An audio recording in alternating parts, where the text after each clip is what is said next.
Dakota state lawmakers taking aim again this year at gender surgeries and puberty blockers for South Dakota minors. Representative Bethany Soy of Sioux Falls introduced that bill today, which already has 24 supporters in both legislative chambers. State House reporter Austin Goss with more on the bill tonight and reaction to it from Pierre. In the guise of medical treatment, children are being mutilated, sterilized, and turned into permanent medical patients. South Dakota state lawmakers want to prevent children from being able to medically transition to the opposite sex and give children subjected to such therapy the ability to sue medical providers later in life. Representative Bethany Soy introduced HB 1080 Tuesday morning. 80 to 90% of children who are struggling with their identities will come to accept and thrive as their biological sex. That's why this bill is needed now. Similar bills have been introduced in previous sessions, but have faced opposition from a number of Republicans and by doctors who provide the surgeries.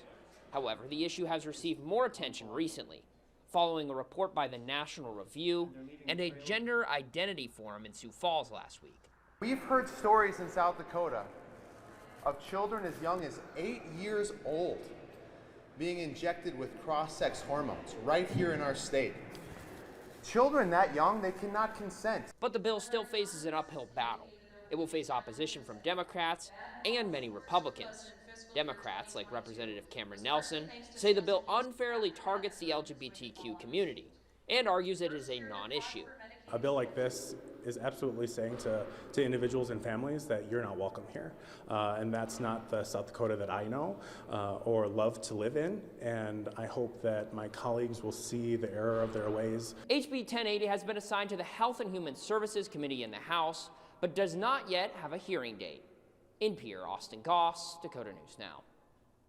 The ACLU of South Dakota is pushing back on this legislation, accusing state lawmakers of targeting the transgender community. In a statement, the organization saying anytime policymakers spread lies and misinformation about trans people and their medical care, it is dangerous. The result of legislation like this won't be that fewer kids grow up to be trans, it will be that fewer kids grow up.